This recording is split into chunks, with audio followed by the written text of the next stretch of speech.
reading or hearing the Word of God. Stopping fellowshipping others. But those stop reading the Word of God. Reading the Bible. Alam nyo, tayong lahat kasama dyan. Amen. Ang totoo lang, nabubuksan ng mga Biblia kapag linggo. Amen. Buti nga may linggo pa, kung walang linggo na ginawa ng Diyos. Ay, di puro Facebook. Puro Facebook. Friday daw, mga Bible study. Kaya maganda mayroong mga Bible sharing. Kasi doon nabubuksan lang. Try to imagine, minsan alam mo, asa lang tayo doon sa iba. Amen. Eh kung wala mga ganitong mga activity, paano na lang? Eh di inamag na ang mga Biblia. Sa cabinet. Baka isang araw, nasa langit tayo. Yung ipis nasa langit tayo ay wala doon. Dahil ang Biblia nakakain Iniipis. niya. Pinabasa niya, tayo hindi. Mas na-memorize pa niya kaysa atin. Dami pa namang ipis sa bahay. Be clean! Of course, pa isa pang pong clean na ito, ay conscience po natin, katawan po natin, mahalaga po yan. Alam niyo po ba na mas lusog, mas masigla ang tao na kapag siya po'y naliligo sa umaga? Kung naliligo ka ng gabi, maligo ka, wala nang pipigil sa'yo. Pero kung gusto mong maging mas energized ka, maligo ka ng umaga. Amen. Ako minsan nakakatatlong ligo kung walang pasok lalo na. Parang ang hirap gumalaw. Parang parang ang lambot ng iyong katawan, parang ang lamya mo. Ang kate. Diba? Pag naliligo ka, hindi how much more kapag salita ng Diyos. Bago ka magkape, bago ka kumain, salita ng Diyos. Pero actually, bibihira nakagawa niyan, magtotoo lang. Nakakapanalangin tayo, pero to read the gospel, to read the reading yung daily readings, I don't think so. Kung nakagawa nyo, may merit kayo kay Lord. Magaling. Tuloy po tayo. Tuloy po tayo. How to feel good. Or, maranasan po natin itong happy feeling na ito. Be prayerful. Ito na ngayon. Hindi tayo pumasok sa reading. Doon po sa meditation, sa Word of God. Dito at least, matutulungan po tayo. To be a prayerful. Nakapagre-relax po yan. Nakapagre-relieve po yan. Nakapagtatanggal po yan ng mga stress sa ating pong buhay. Why? Sabi po mga kapatid ng 1 Thessalonians chapter 5 verse 17, babasahin ko po sa inyo mga kapatid itong sinasabi ko dito. Ano po sinasabi po ng 1 Thessalonians chapter 5 verse 17? Pray continually. Yun lang. Wala na kasunod. Manalangin po tayo ng walang patid. Hindi po sinabi, manalangin ka lang kapag ikaw ay mayroong needs. Kung kaya ikaw ay mayroong trials, mayroong troubles, mayroong worry, mayroong wants, and etc. But to pray continually. Continue. Manalangin daw po tayo ng walang humpay. Sa madaling salita, in any situation, in any place, in any circumstances, just pray. Sabi mo sa katabi mo, kapatid, pray. Kapatid, pray. Why? Sapagkat sabi nga po natin, the most important factor to be feel good inside and out is to be a prayerful. Why? Because prayer empowers. Alam nyo, kung bakit po ang dami mga Kristiyano ay ang lamya-lamya na ho? Sinisiklot-siklot na lang at basta lang siklotin ng mga demonyo. Ang totoo lang, we are lack of prayer. Totoo lang. Observe this, kapatid sa Panginoon. Baka hindi lang tayo. Huwag tayo umasa sa corporate prayer. Mayroon pong mga intercession. Pero, ikaw mismo, mag-pray. Huwag mo iasa sa akin dahil mabibigo ka. Hindi kita makasagot lalo na minsan kapag ako ay busy. Minsan nagbisi-bisihan din. Di ba? Paano ka? Manalangin ka, why?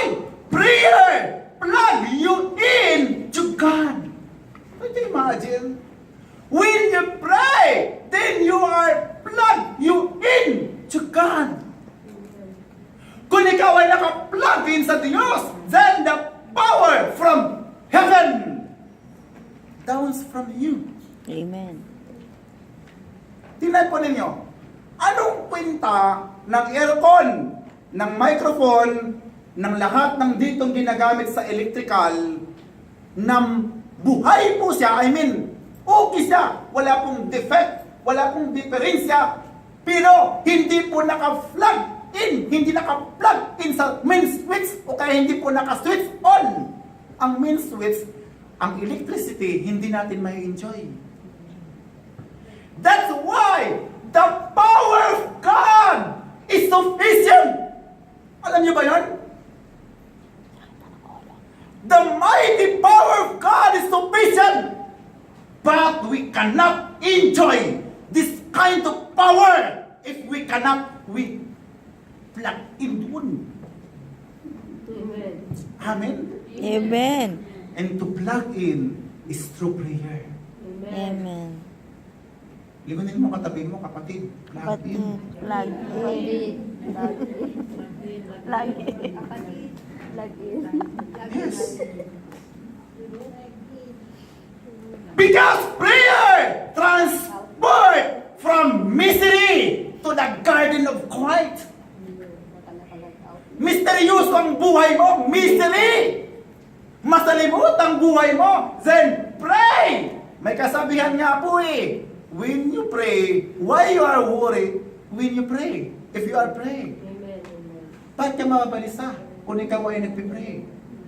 Why? Because prayer transport from misery to the quiet garden of quiet. Kung hindi mo na maintindihan ang takbo ng buhay mo at nangyayari sa buhay mo, that's a moment to pray. That's a time to pray.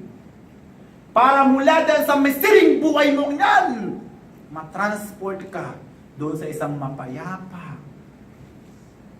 na kalagayan. Amen? Amen. A garden of quiet. Why prayer is very important? Because prayer transcends physical limitations. Sinasabi po mga kapatid sa Panginoon, okay lang po ba tanggalin ito? Amen. Parang ayaw niya yata, pero kahit ayaw niya, tanggalin ko pa rin. Sinasabi po mga kapatid sa Panginoon, the spirit is willing, but the body is weak. Gaano po katotoo yan? Totoo yan. But through prayers, it transcends physical limitation. Bagot na bagot ka, tamad na tamad ka, inip na inip ka, then pray. Ang hindi mo kayang magawa, magagawa. Amen. Yung hindi mo kayang gawin, through prayer, after your prayer, pray, then magagawa mo. Amen. Because prayer transcends physical limitation. And not only that, prayer transforms. Nakapagbabago. Mayroon pong mga medical proven na yung tao na andoon po sa tinatawag po na 50-50, 100. 50-50 Yung mga hindi po maipaliwanag po ng science, kapag nagpipray siya, there's something na nagko-connect at nagpa-function sa kanyang utak, sa kanyang buhay, sa kanyang sarili na hindi po ma-explain ng medical. And that is the miracle and the power of prayer. Amen. Sa lugar na hindi mo kayang gawin, may nagagawa ang prayer. Amen. Actually, prayer moves the hands of God. Anyway, ang ating pong pinag-uusapan po lamang isa po sa bagay, isa po sa dahilan, isa po sa paraan upang tayo'y makaranas ng alwan ng ating pong kalooban. Napakahalaga na ating pong maranasan ito sapagkat kung hindi natin ito maranasan, baka isang araw nagdali ka na sa liig. Nagbigti na pala. Anyway, alam nyo, sa Pilipinas, sa mga Filipino, hindi po naitala ang ganitong kaso ng pagpapakamatay. In fact, kasama tayo sa mga pinakamasayang tao sa buong mundo. Amen. Saan ka mga ba nakakita? Binabaha na, nakaselfie pa. Nasusunog na, nagsiselfie pa. Diba? Kala ko bakit At ako nag-selfie na, limot na ang lahat ng problema. Amen. Malaking tulong selfie. Di ba? Nakakalimutan ng marami. And that is Filipino. Mga kapatid sa Panginoon. Kaligayahan. Prayer is a powerful, can't explain science. Ang kapangyarihan na nagagawa po ng panalangin ay hindi po na ipapaliwanag. That's why prayer makes you feel good inside and out. Amen. Kaya kapag tayo po'y nagpipray, parang ang ginawa. Diba? Pero ang totoo, ang dami mo pa rin utang. Diba? Pero nagpray ka. Ang totoo, may problema ka pa rin. Pero hindi mo na naiinda. Amen. Yung bigat ng problema ay hindi mo na ngayon nadadama as in. Kasi nag-pray ka. Kung yun lang pala ang tulong para gumaan ang iyong kalooban, di mag-pray ka. Amen. Hanggang sa makalimutan na rin na nagpautang sa iyong utang mo. Amen. Palakpakan natin muna ang Panginoon. Kasi prayer can move the hands of God. Kung ang prayer na kapag papakilos sa kamay ng Diyos, bakit hindi ito makapagpapahipo sa puso at isip ng tao? That's a prayer, mga kapatid sa Panginoon, kung bakit ito po'y napakahalaga. And the other one, bilisan po natin. The other one, to feel good inside and out, is to be one inside and out. Naiintindihan po ba ninyo ang ating pinag-uusapan? Amen. Isa-isahin po natin to. Alam nyo, sabi ko nga po sa inyo kanina, kung mayroon pong pagkakilanlan ang isang backslider sa kanyang pagiging backslider, ay hindi yung tumigil siya sa pag-attend. So, ibig sabihin, pwedeng ikaw at ako ay backsliding in heart. Amen. Baka, nandiyan ka lang, ay dahil napipilitan ka. O kaya, nahihiya ka. O kaya, sa obligasyon. O kaya, naimbitahan ka. For whatsoever. Pero, ito lang ang makapagpapatunay sa'yo, sa sarili mo. Gaano ka ba kalapit sa Biblia? Anyway, sa'yo naman yan eh. Tinatanong lang kita eh. Ulitin ko. Ngayon, ang isang factor, ang isang pang paraan, para po tayo po'y makadama ng ginhawa ng kalooban. Alam niyo po ba, ano? To be one inside and out. Mukhang lumalalim na natin pong pag-uusap, pero liwanagin natin. Paano po ito? When you smile, smile within. Totoo ang smile, hindi fake. Ligunin mo katabi mo. Smilean mo muna. Tignan mo, ganyan pa kayo. Alam niyo kung bakit?